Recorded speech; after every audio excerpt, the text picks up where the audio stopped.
enamoradas pasan sus noches y madrugadas llenas de hambre, siguen andando y navegando un mundo que cambia y sigue cambiando, navegando un mundo que cambia y sigue cambiando.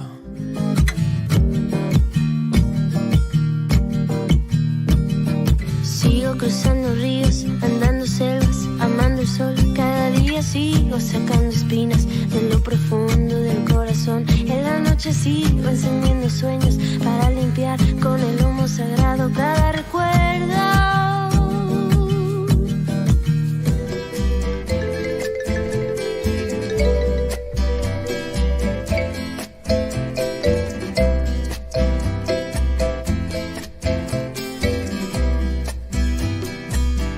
In the year 1970, in the city of San Diego, under the Coronado Bridge, lied a little piece of land. A piece of land that the community of Logan Heights wanted to make into a park.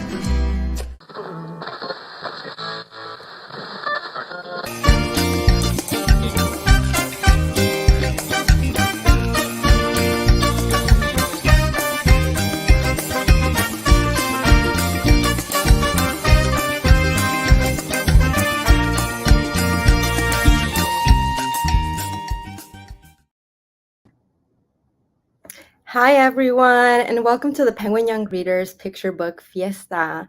I'm Judith Huerta. And I'm Gabby Paez. And here at Penguin, we are always trying to support our Latinx creators in any way possible. In an effort to highlight and uplift our community outside of Latinx and Hispanic Heritage Month, we teamed up with the wonderful Latinx Kidlit Book Festival, oh my God, a mouthful, team to celebrate our creators year-round. And so we are all so excited and grateful that you are all here celebrating with us. So let's sit back and relax, get your favorite snack, turn on some background music, y vámonos de fiesta. Now, without further ado, please welcome our moderator for today's event, Dr. Carla España. Dr. Carla is Assistant Professor of Bilingual Education and Puerto Rican/Latinx and Latin American Studies in the Department of Puerto Rican and Latinx Studies at Brooklyn College, City University of New York. She's the co-author of En Comunidad, Lessons for Centering the Voices and Experiences of Bilingual Latinx Students, the Translanguaging Collections, Affirming Bilingual and Multilingual Learners Handbook, and co-founder of En Comunidad Collective with Dr. Luz Yadira Herrera. Carla, take it away. Thank you, everyone, for joining us. I'm so excited to be a part of this event. I'm grateful for Latinx Kidlit Book Festival and for Penguin Young Readers to have joined to create this special spring event. Thanks for that introduction. And please, for those of you watching, read our anti-harassment policy that's in the chat box. And don't forget to subscribe to the Latinx Kidlit Book Festival's YouTube channel for future festival fun. And of course, to check out the archives of all the work that's been done in the past and shared by wonderful authors and artists who've collaborated for events. I wanted to start by introducing our authors that are joining us today. We have with us Cynthia Harmony, who is a bilingual author and educational psychologist. Okay, look at that. Originally from Mexico City, she's the author of Our World Mexico, Mi Ciudad Sings, Mi Ciudad Canta, and the book you'll also hear of today, Flicker of Hope, Un Aleteo de Esperanza. Also with us is Natalia Silvestre, who is the Pura Belprén Schneider Family Honor winning author of the young adult novel that many of you know, Breathe and Count Back from 10, the young adult novel Running. I Can't Keep Up With You, Natalia. And the adult novels, everyone knows You Go Home and Chasing the Sun. Natalia was born in Lima, Peru, and came to the US like I did at age of 4. Except Natalia, you grew up in Florida and the Rio Grande Valley in Texas. We also have with us Isabel Quintero, who is the award-winning writer and daughter of Mexican immigrants, proudly lives and writes in the Inland Empire of Southern California. You may know Isabel from Gabby, A Girl in Pieces, her first YA novel, or maybe The Ugly Cat and Pablo chapter books. Nonfiction fans may be familiar with the YA graphic biography, Photographic, The Life of Graciela Iturbide. But I know that on my many school visits, and if we have librarians, teachers, a lot of those of you joining us today and watching this later, you might be familiar with My Papi Has a Motorcycle as well. Thank you, Isabel, for joining us. And we have also with us Maria Dolores Aguila, who is a Chicana author from San Diego, deeply inspired by Chicane history and art, as you will see in the book we'll talk about today. She seeks to write empowering and inclusive stories about everything she learns. If you haven't pre-ordered Barrio Rising, or in Español, El Barrio Se Levanta, make sure you make some time to visit your local library to request it, or order from your favorite independent bookstore. In fact, all of the books today have Spanish translations. So we have Maria's El Barrio Se Levanta, Cynthia's Un Aleteo de Esperanza, Natalia's La Maleta de Tesoros, and Isabel's La Panza de Mamá. So let's get started. I wanted us to get started with a fun icebreaker that I know you prepared beforehand. So we have a different take on two truths and a lie. And let's get started. Cynthia, why don't you share yours, and we'll try to guess. Sure. So here goes. This book in particular, I'm going to be talking about A Flicker of Hope. So this book took 10 years from first draft to publication. I worked on this book with author Rob Sanders, my We Need Diverse Books mentor. And this book was submitted to an editor by request after she read an interview I did with We Need Diverse Books. Oh, which one's the lie? Who wants to try to guess? Go ahead, Maria. What do you think? Oh, go ahead. We couldn't hear you. Did it take 10 years to write the book, Cynthia? That's it. That's the lie. Yes, it took a long time, but not 10 years. So it was a total of 6 years when I first started to the time it finally came out. Thank you, Cynthia. Gave us a lot to think about there. Okay, and Natalia, what about you? What are yours? Hi, everyone. First of all, I'm just really glad to be here, so thank you all for doing this. Some facts about me. Okay, I once brought a bag of dirt from my grandparents' house in Peru back to the US with me. Some of my first memories are of being in Costa Rica as a child, and I can't start writing without coffee.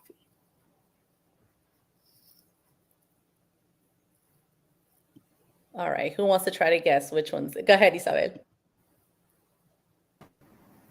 Is it the coffee? How'd you get? Wait, are we looking for the? Wait, hold on. The lie. We're looking for the lie. Yes, that's the. Yes, how'd you know? You like tea, don't you? Are you a tea drinker? I can't believe you remember that. That's so sweet. Well, yeah. Yes, I don't drink coffee. I hate coffee. I'm one of those rare writers, y'all. Wait, what? I found my. Okay, me too, Natalia. I always say I don't drink coffee. I drink tea, and people look at me like, "What?" That's so good to know. As if we're like a rare species or something. Yes. Okay. Well, we for our next fiesta, we just got it in person. At some point, we have to share tecito. That is okay. So I'm not alone in my tea drinking here. All right. Go ahead, Isabel. Why don't you share yours? Okay. When I was in my mama's panza, she heard me cry. When my son was in my panza, I heard him cry. And when I was writing the book, my son was on my lap a lot of it time.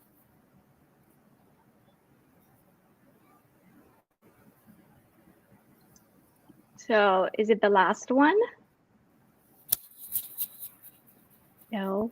I'm going to go with the first one. Nope. I didn't hear my son cry in my panza, but my mom heard me cry in her panza. I felt him hiccup most of the time and kick, but he didn't cry. Thanks, Isabel. Okay, Maria, what Yeah. about yours? Okay, so I was at the Chicano Park takeover in 1970. It took me and my editor 4 years to work on my book, and my cat is my copy editor.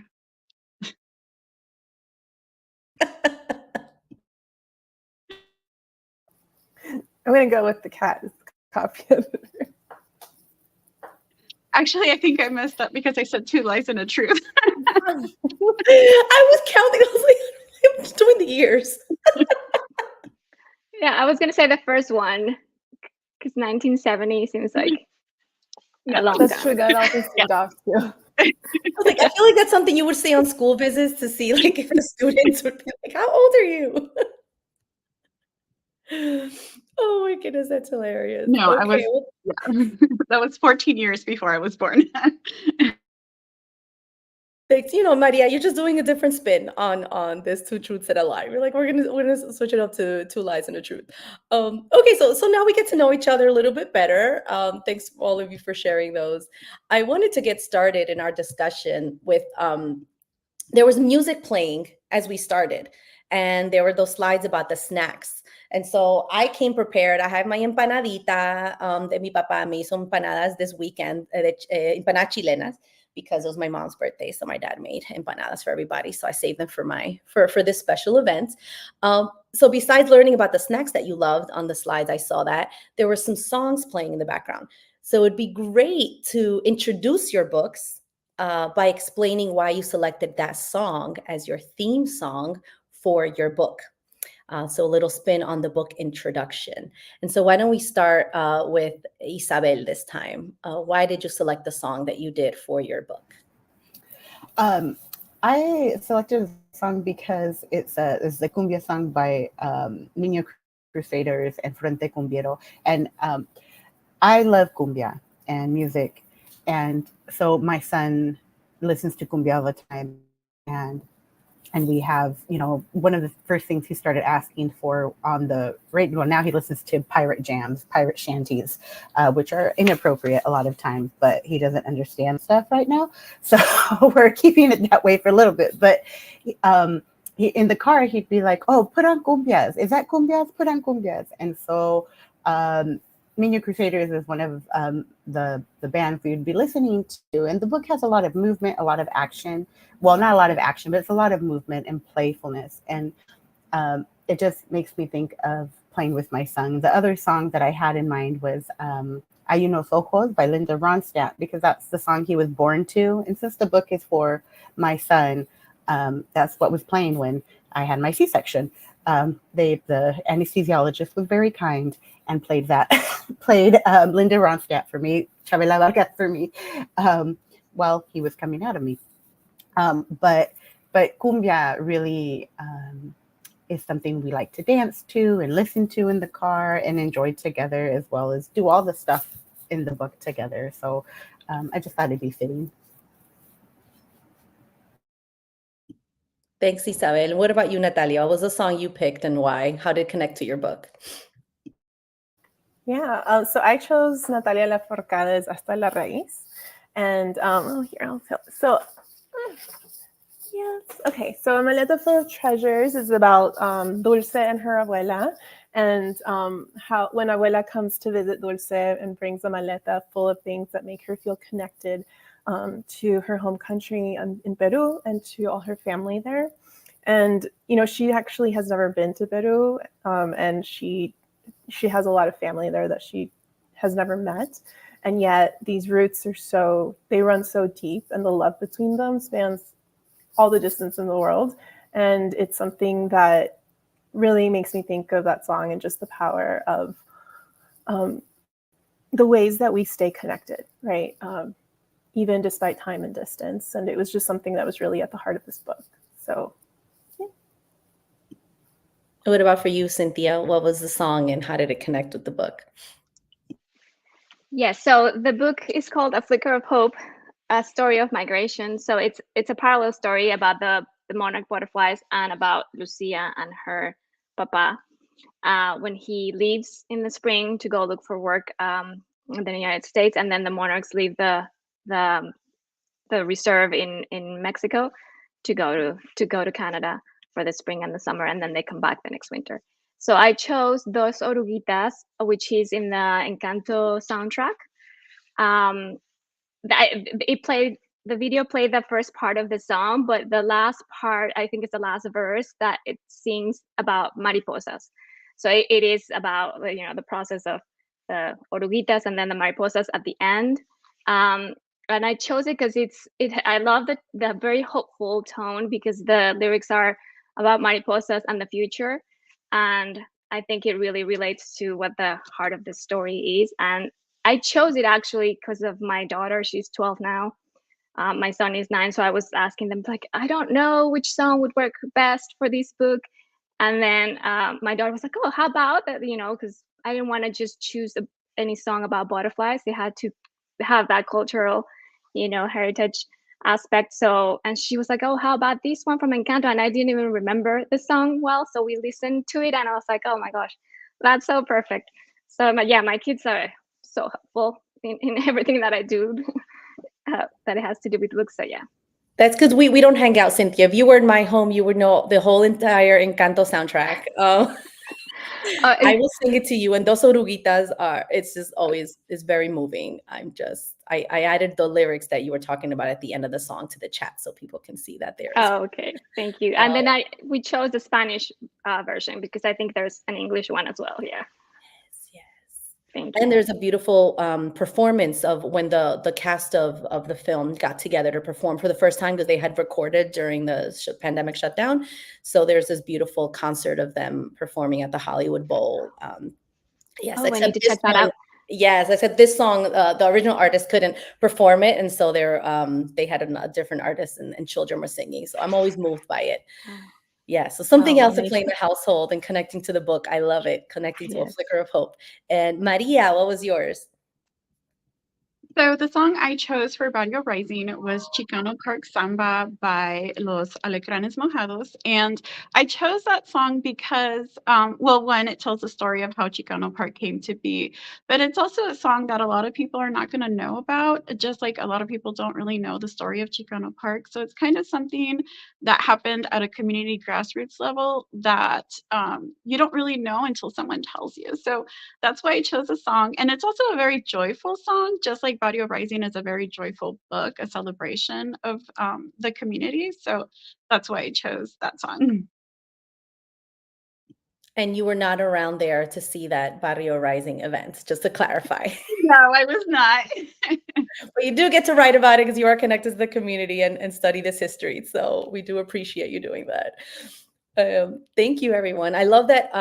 One of my favorite things to do whenever I watch the Latinx Kid Lit Book Festival videos and I go back to the archives, or when I go to author events is listen to what the responses are to questions that have to do with the music that people listened to while they, wrote the book, or the songs that inspired the book. And so this really helps us as we can create our own soundtracks, creative soundtracks with our own students in our classrooms as well, which I love that activity as a teacher, right? It's like, take this book and create a soundtrack for this book. And now you kind of set that up for us teachers. We have a text set to start with these books and with the song list. So thank you. Now, I'm so grateful that you got into a little bit of what the books were about, as we now think about how each of your books, they feature a really thoughtful family or community connection. And I wanted to hear from you on how did you develop those connections across the story? So thinking about, like, Isabel, you were in developing the connection between a mom and their child in Mama's Panza. Like, how did you develop that in your story? Well, the book, I wrote it after having my son and having, if you read Gabby, A Girl in Pieces, that's about a fat girl. right? And coming to terms and learning to love your body. And so I, as a young person and an adult, I had struggled a long time with even now, like with my body, right? And then back in 2018, I had something traumatic happen that I won't share here, but it like all the work I had done to love my body kind of went away. And so it had been a struggle to look at myself the same way as I had before that happened. And then I became a mom, and it even became even more of a struggle of loving myself again that way, of loving my body. But what I began to realize with my son is that he could care less if his mom is fat or thin. He does have some qualms about me being short. He let me know he thought I was short, and he was disappointed that I wasn't growing anymore because I have short little legs and they need to grow. But I'm 5'2". I can't do anything about that. But what I realized is that he doesn't care. And my panza like carried him, and it was such a special place for me as someone who had been told she was never going to have kids, and who had made peace with that, that I was just going to never have a child. And then he came along, and I got to hold him there and feel him, and in some ways also connect with my mom, because we felt the same. Like, it's a lot, of things that I realize now. Ya que tengo hijos, ya sé, right? Because like that's something that our moms would write. Cuando no vas a saber hasta que tengas hijos, right? And you're a señora. You're a señora when, right? It was señora with kids, right? And so I started looking at myself differently, as like, what am I teaching my son? What is he seeing? How is he seeing me treat my body? How is he seeing me treat myself? And if he mimics everything I do, is he going to start mimicking like the anger I have towards myself, or the love that I need to give myself? And I don't want that for him. And so, and I know it's the same for a lot of women who give birth, a lot of people who give birth, that when your body changes, it's hard. Like, your body changes. And we don't talk about it a lot as people who have children, right? Who give birth naturally. Like, we don't talk about like how real it is, that your body you don't never have the same body back. And it's not just physically, but other things, right? And so I wanted this to be a book that could be shared with parents and child, with mother and child, and also for moms to be able to see themselves in a book as like, oh, that is my mom body. That's it, right? And that's okay, because it's a good body, and it serves my family well, and it serves me well. Yes, thank you, Isabel. I really, the first time I read Mama's Panza, I took it as a meditation of acceptance for myself. So your words are just like so necessary right now. And then I felt like a little, I just wanted to hold the book for myself. I was like, this is for me. And then I was like, okay, now I'm going to share it with my child. But I really needed those words for myself, because Mama's Panza is such a joyful celebration. Like you said earlier, there's so much movement, whether it's playful movement, whether it's like protection. And so I loved how just your personal journey is so embedded in that book. So thank you for sharing that with us. Thank you. And it was for you. So it was for you and your kids. So yes. Thank you. Yes, I will be unpacking it with my therapist for a lot. So we'll be reading Mama's Panza a bit, probably to my therapist. So you'll be like, this is exactly what I feel. So thank you. And I was thinking also about this connection, how so much of your personal experiences go into this. And I wanted to ask Maria what that was like now that you wrote this book, Barrio Rising, and how did you develop that connection in that community? Because you have a family that you're centering it on, but for me, it's like the community is a big character in the book that I want to study as a teacher, as well as this central role of these characters that are witnessing this. Yes. So, I live in San Diego, and when you think of San Diego, you think of a big city, right? But Barrio Logan and where I live next to it in National City, it's a very small, tight-knit barrio, and community is really at the center of it. So, like when I walk my kids to school, I say hi to my neighbors. I say hi to like La Señora crossing the street. Like everybody knows everybody. And like we're kind of all in this together, and it's my lived experience. So that's what I wanted to portray in Barrio Rising, was that lived experience of living in a tight-knit barrio where everyone knows each other, and ultimately you all are in it to better your community, right? Like a rising tide lifts all their boats. So that's the connections that I wanted to develop and just like showcase in Barrio Rising.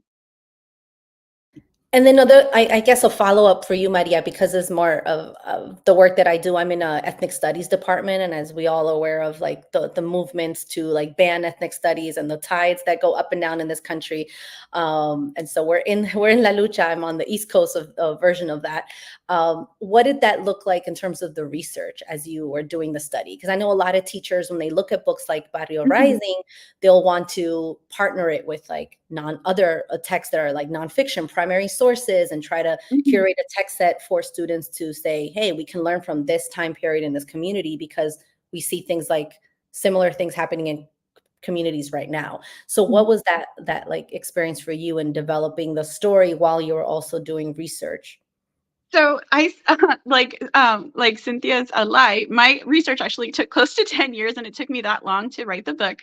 And I went through countless drafts, but a lot of it was going back and looking at newspapers and studying the murals themselves, going back to watch footage, reading academic articles, attending lectures from people that were there, and asking questions. So there was a lot of research that was involved in Barrio Rising, but also like I don't know how I would say it, but the research was kind of like finding myself and my place in San Diego, because through researching Barrio Rising, I came to understand like why all a certain group of people live in San Diego, like why are they here? And I learned about redlining, and I learned about all those things, why there's industry in our communities and not others. So there, in researching Barrio Rising, I found myself, and I had an even greater appreciation for my community. So, yeah, that's the research I did for Barrio Rising. Thank you. I love that line. In researching Barrio Rising, I found myself. I feel like that's what I hear a lot in authors' process. In like working on these books, you find so much about yourselves. Thank you, Maria. What about you, Cynthia? What did this look like to develop the family, the relationship between the dad and the daughter in this book, and parallel to the movement of, the monarchs? Yeah, and it just first I focused on the dad and the papa and Lucia, which is a central theme, the heart of the book. And then with that bond being so strong, that was the emotional thread that carried the story. But then I didn't really set out to write it this way, but every time I added more, and it was like the mirroring the mariposas, then it just like was more a connection. Like all this book is like, at the end I was like, oh, everything is about connection in this book. It's about the connection to nature, the connection to each other, the connection to like cycles and patterns, and like, so it was just sort of, it happened while we were working in the, like, making sure that it was parallel, that they mirror each other. So that's how. What did that look like? I was a follow-up question to that. What did that look like visually? Because I know for a lot of those watching, if whether we do writing workshops or helping our own children and our families, with their writing, what was the like, if you could describe a visual example of what that looked like on the page as you were planning? Because you say you have parallel things going on. Did you have like one notebook with both? Did you do like T-chart? Like, what did that look like?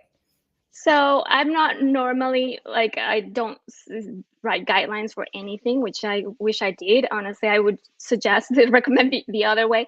But it just sort of happened, which I think was because, that's the reason it took longer. Because I first thought it was just going to be the story about Lucia and her papa. And I thought I was going to write a different story about monarch butterflies, and it was going to be nonfiction. And then once I started writing, and then Lucian, her papa, was a poem really, and then I just revised it, and then it was like, well, these are absolutely the same themes and topics. So I was like, okay, let's do these, let's bring it together. And then as I did, it wasn't completely parallel. It just had these different aspects. And then when I revised it, I think maybe with my agent at the beginning, or I got feedback, like professional feedback at some point, that's when they told me, like, I think it needs to be actually parallel structure. It has to be like together. So that's when I realized, okay, so I did that revision, like spread by spread. It was both stories in one. And that's I think how it took a lot longer because I waited until then to make it actually fit into the same spreads. I love hearing this process. It's so helpful. It makes it more real for us, and I think it's also helpful for children to hear that, for our students to hear that, to say, this is why we do multiple drafts of things. And we talk with other people. You don't do this alone. This is never in isolation. Yeah, it's so nice to exactly. get the feedback from everybody. Natalia, what was it like for you to develop your story with this in Maleta de Abuelita, who brings in all these beautiful things that I was like, I just want to touch all these things and get all these things. It reminded me of all my trips back to Chile. And yeah, so go ahead. How did you develop I love that? Yeah, so the story was actually, like, I would say the spark of the story actually happened in an interesting way, because when I was in edits for my debut YA running, there's a character in that book who's Peruvian, and she offers a Peruvian candy to the main character. And she tells her, I have a maleta full back home, because she had just gone to Peru and come back. And somewhere along the editing process, somebody asked, like, why don't, how can you say maleta full and not suitcase? And that question stayed with me so long, because I was like, to me, it hadn't even occurred to say suitcase. It's not even a word that's in my, if I'm speaking to someone who only speaks English, sure. But if not, it's maleta forever and ever. And it's because I've always had this relationship with maleta, having come to the US when I was 4 and not remembering Peru really beyond maybe one very, very vague memory.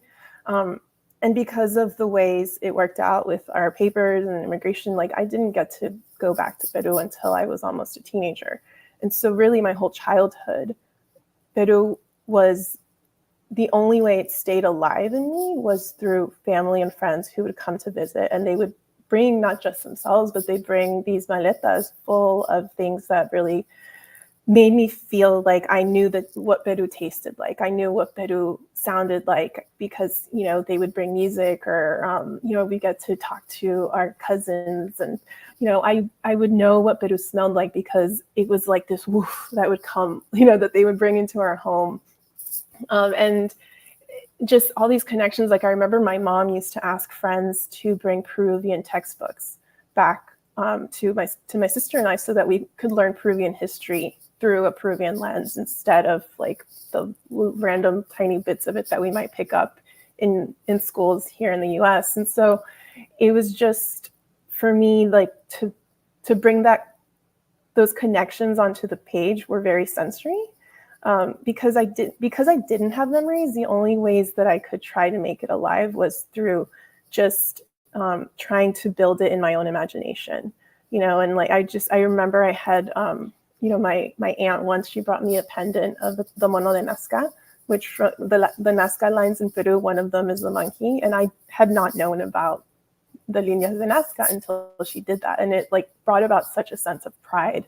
And so I think it was just such a beautiful way to help me know that, even if I'd never been there, it was also my home.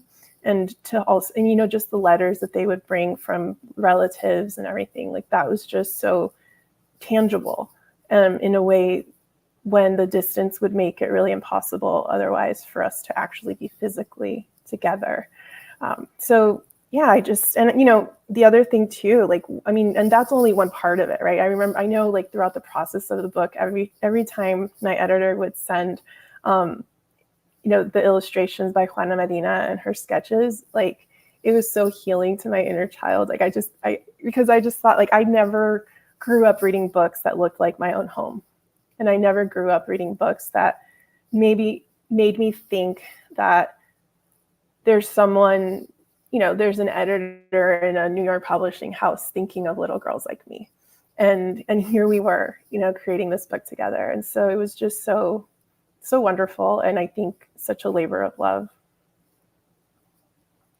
Thank you, Natalia. And I'm thinking about back with what Cynthia shared earlier and that process, and how with your book going from that scene and line and running to developing this book and thinking about the maleta and the word maleta in your life, how I can see teachers using this example to inspire students to write poems about, a reflection on the words that remain with us in a specific language or variety of Spanish or in English or any language that, connects us to a significant memory or place. Yeah. Because now I'm reflecting, I've never used the word suitcase in my family or with my child. And we're moving between homes every weekend. And it's always maleta, busca la maleta, trae la maleta, trae la maleta. And I'm like, wait, and now I'm going back to my own childhood. And then I had years when I was undocumented and I couldn't travel back to Chile, and how meaningful it was when I could eventually travel. And you're like, I have to bring all this back, Wow. You've given us a lot. You've all given us so much to work with as writers and as those of us working with students in their own stories as well. Ay, la maleta, la maleta. So Natalia, you also ended up, sharing about the illustrations, and I'd love for us to see some of those. So I thought, why don't we start with sharing one of your favorite page? I know it's tough. It's very difficult. A page or a spread, and talk us through it. And how was that process? Maybe because I'm looking at time. Yeah, I think that let's go to that. Let's go to the illustration. I think it's great. How was that process working with your illustrator, or to just talk to us in general about this beautiful spread? This is from Mamá Panza, Isabel. What are we looking at here? So I love the spread. Ileana Galvez is an amazing illustrator, and you probably know if you follow her, Grow Mija on Instagram. And so she does, and I know she has some books she's illustrated, I think young adult or middle grade. But when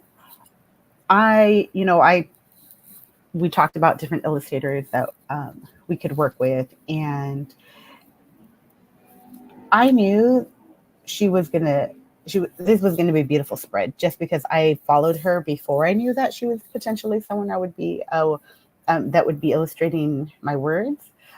So I knew that this page, at least, because it's my favorite, about blooming and growing. And one of the things that now is it's a strange change. It's a strange change. And I think that people who say, I'm not really that different than before I was a mom, I don't know how that's possible.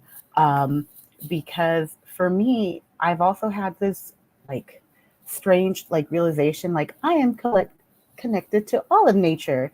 Plants are mothers, trees are mothers, all of these different kind of mothers that exist out in the world. And so I feel more of a connection with nature and plants, and also Señora era, right? In my plant era.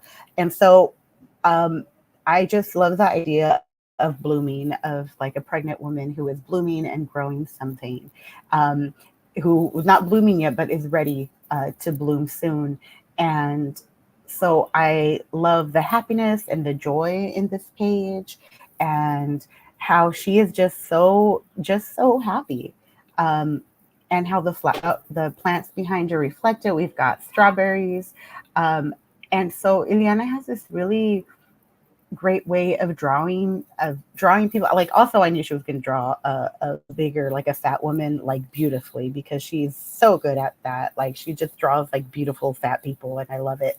And so this page just brings me a lot of joy, and because we don't see the child, but he's there, right? He's there with the mom, and so everyone is there growing together, and it just brings me a lot of joy. And I knew what this was going to look like. And when it was sent to me, I don't think I had any notes for it. It was one of the pages, and I was like, no, this is perfect. This isn't exactly what I imagined, but it's exactly what I wish I would have imagined, just how beautiful it came out. Oh, I love it. It is so joyful. Like I want it up and like framed in my home. Like all of these books are so beautiful. Cynthia, can you talk about yours in A Flicker of Hope? Oh, you're muted. Go ahead. Sorry, yeah, I chose this. It was really hard to choose one. Devon Holsworth is the illustrator, and she's amazing. But I saw these like first without color, and then with color. I just thought it was just breathtaking. It's just like the beauty. I think she really captured like this moment of magic and beauty, nature, the awe of nature. And this spread comes right after the goodbye with Papa. So it was so essential to have this hopeful, beautiful, magical moment in the story. And she just did, I think, an amazing job. I think if you never get to travel to the actual, the Monarch Mexican Reserve in Mexico to see this moment when they're leaving in the spring, I think this comes really, really close. It just gives me all the feelings. And I just want to, because I love it so much. I just have it here. Hope you can see it, but I got it from her. Oh, that's what I want to do with like all your books. What? And that's it's gorgeous. I just received it like a week ago or something, all the way from Germany where she lives now. Because it's just amazing. I just wanted to look at it every day. Thank you, Cynthia. What about for your favorite spread, Maria, in Barrio Rising? So this is my favorite spread because it's like a pivotal moment in the book where Elena, the main character, has to decide whether or not she's going to do something about what's happening.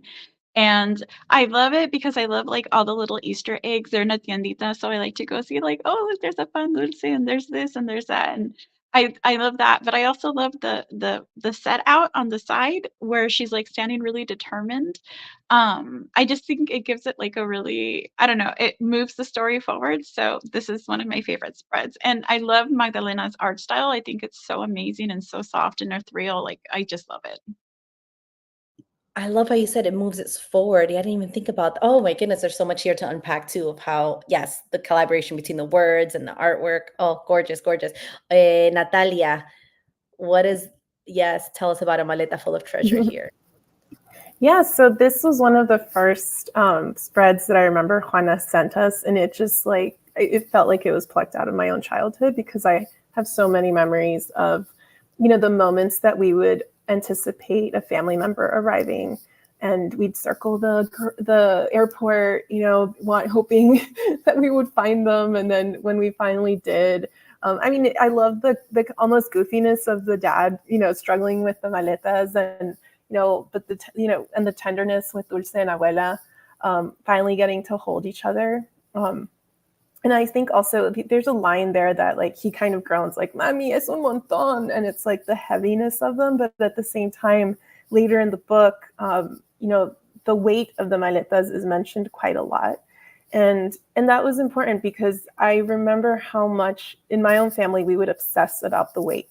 Like, no te pases el peso, because the airlines would charge extra if you go over a certain amount. And so we would pack the maletas and weigh them as we went. And everything had to be really measured in terms of, well, what will you send back? And if you went over, you're kind of negotiating, well, then we'll leave this and not that. And the same whether you're coming or going.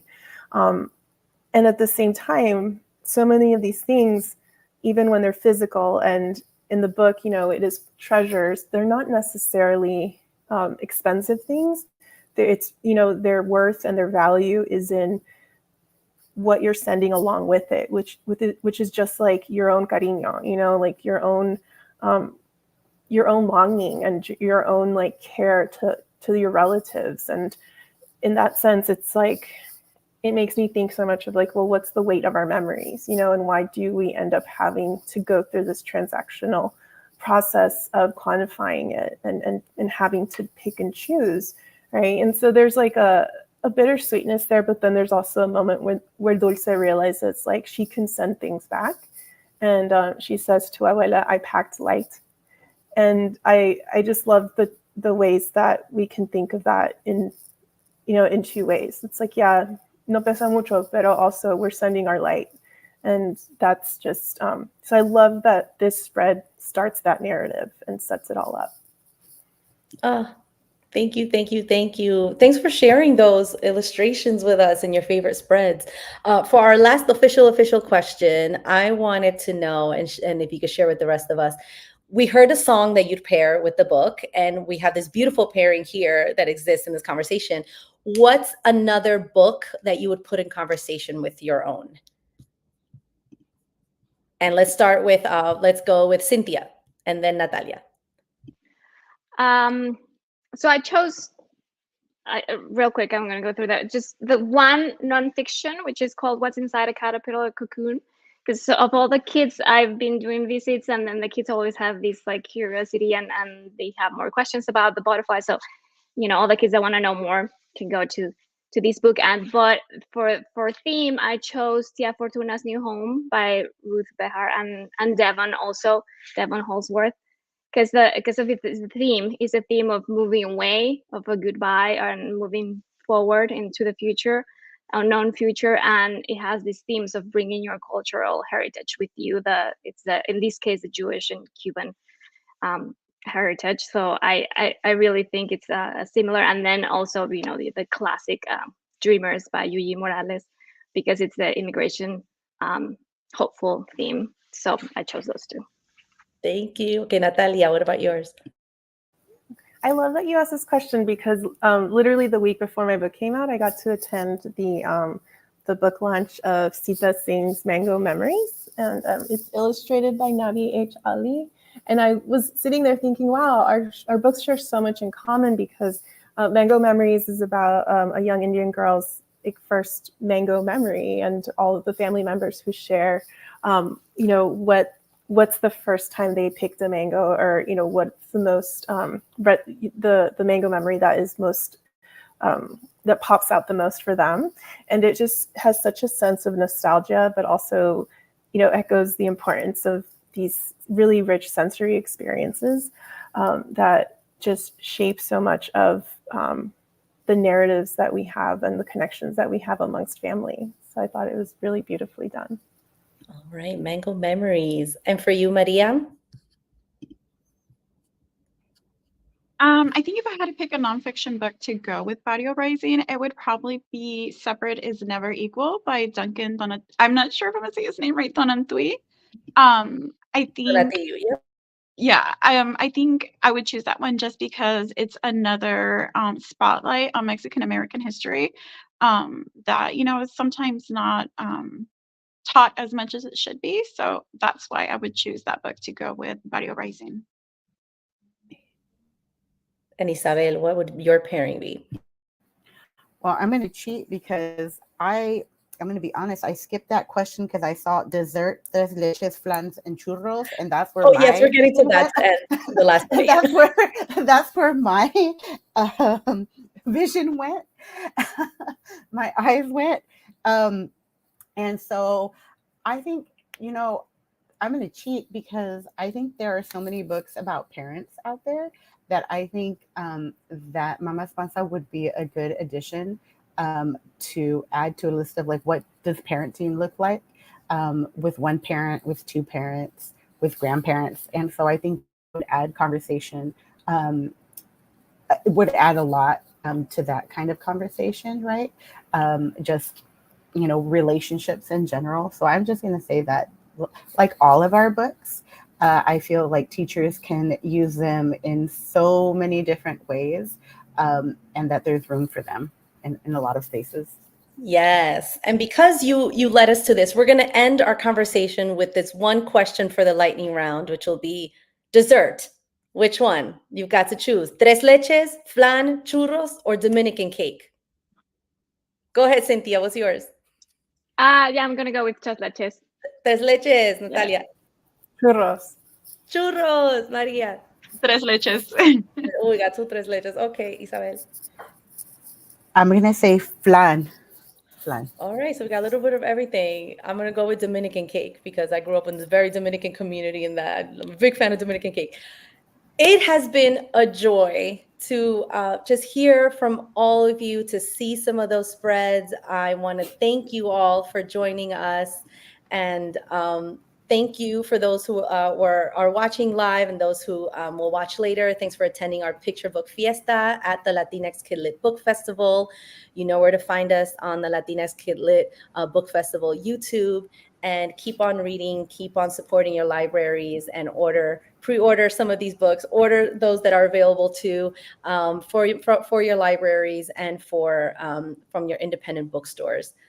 Fue un placer. Thank you, everybody. Thank you. Thank you. Have a good one. We're not done yet. We still have a little book buzz coming. So we're going to linger on for a minute. Yeah, a little book buzz. Yes, hi everyone again. Thank you so much, Carla, and to our wonderful creators. That was such a great discussion. I can tell that you all put so much heart into your books, and it was so wonderful to hear all about it. And like we said, it sounds like we're saying our goodbyes, but the fiesta is going to keep on going. So for this final segment of today's event, Gabby and I are just going to share some titles that we're publishing this year from Latinx and Hispanic creators. Some of these are available now, and some of these are going to be publishing later in the year. There's a lot to cover, so let's get started.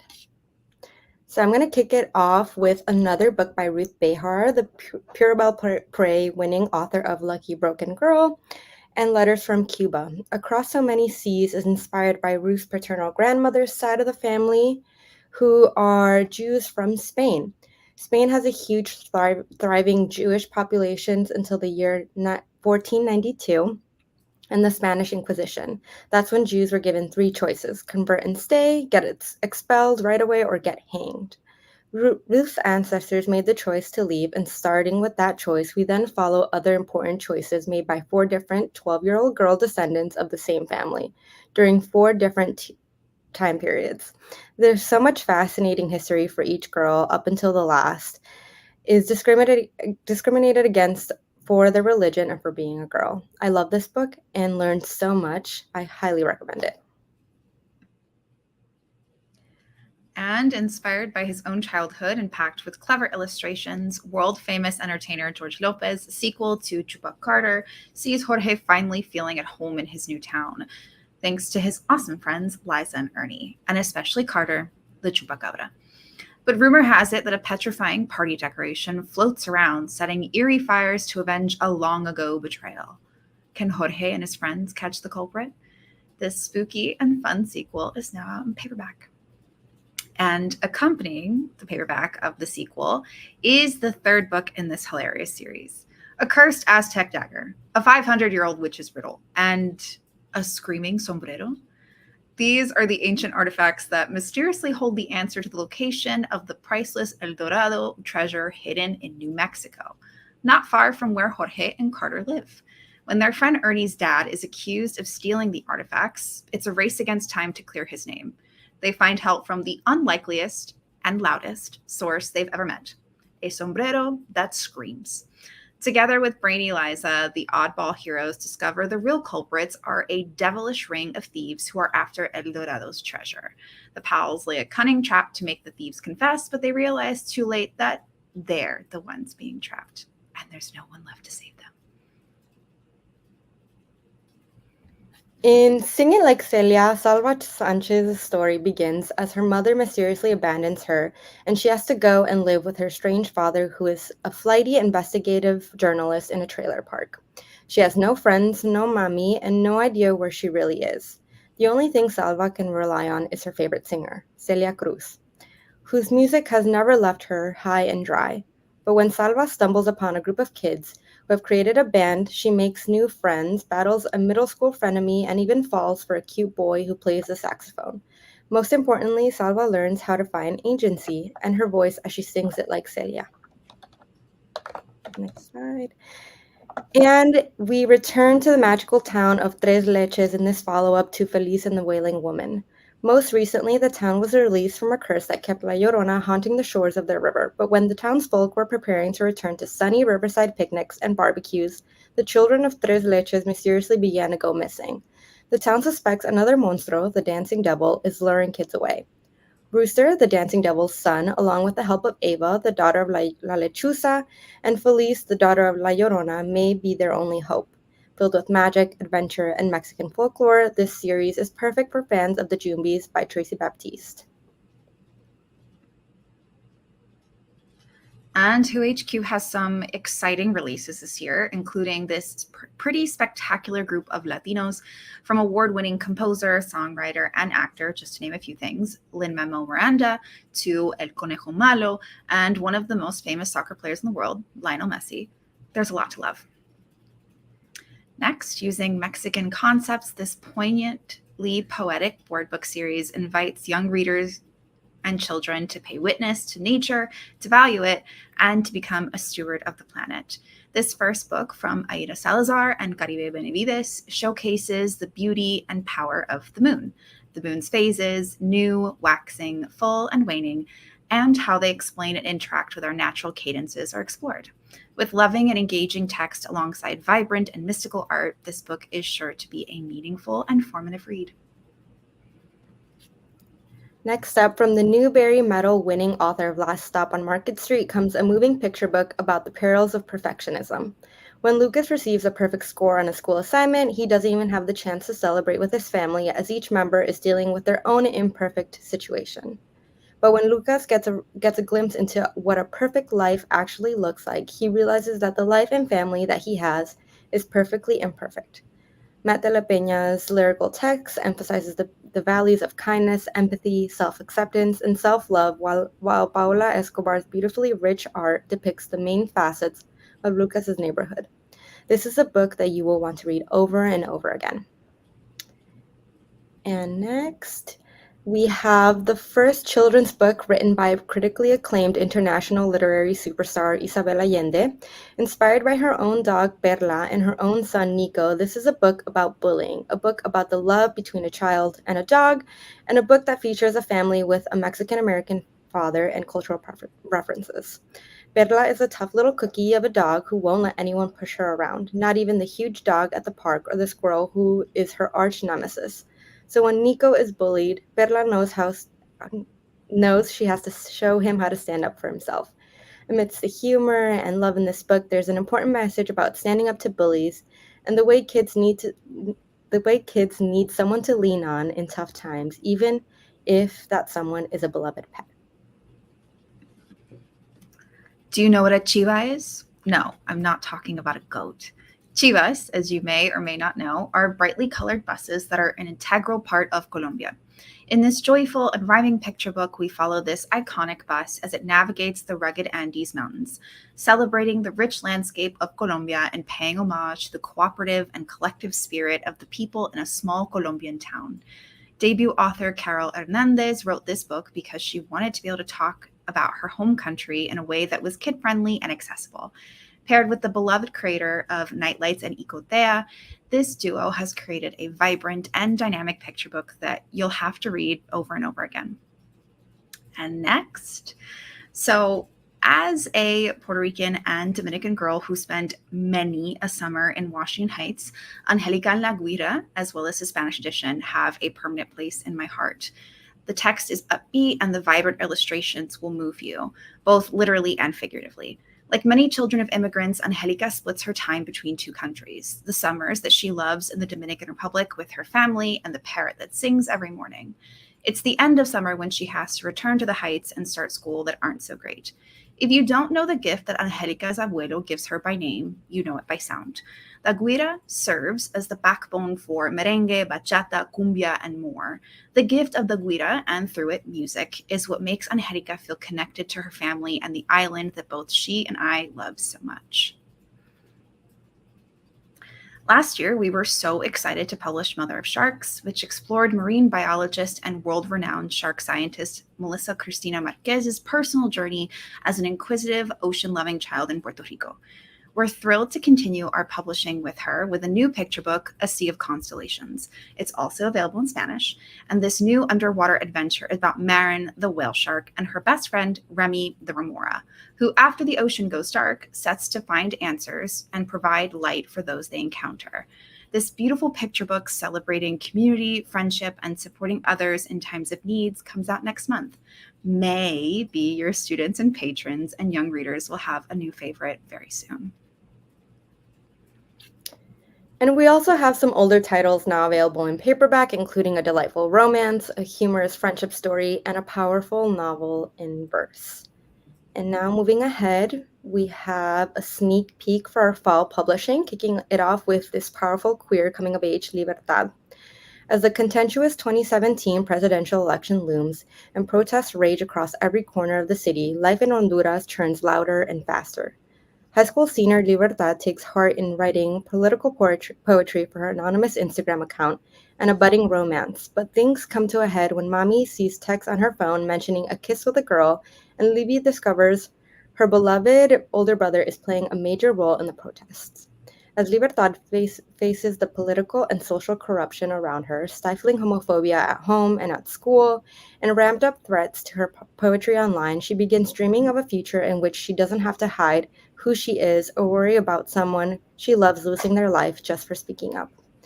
This is an absolutely breathtaking read. It covers both new ground and adds nuance to conversations around life in Honduras, growing up queer outside of the US, the importance and unfortunate necessity of teens speaking out and showing up for political and social reform, and the complexities of migration through the lens of competing for US scholarships. And last but not least, we have Solis. The year is 2033, and in this near future America, life is bleak, especially for 17-year-old Reina. When she and her mother are rounded up by the deportation force, they were given the brutal job of digging in the labor camp's mines, searching for a destructive and toxic but potentially world-changing chemical. With this chemical, the corrupt and xenophobic government of the new American Republic could actually control the weather, ending devastating droughts sweeping the planet due to climate change. But solidifying this power comes to the expense of the undocumented immigrants forced to endure horrendous conditions, to mine the chemical, or used in cruel experiments to test it, leaving their bodies wrecked in extreme pain to the point of death. This immersive tale explores immigration and xenophobia from multiple points of view and provides a window into the complexness, uncertainty, and terror undocumented immigrants often face.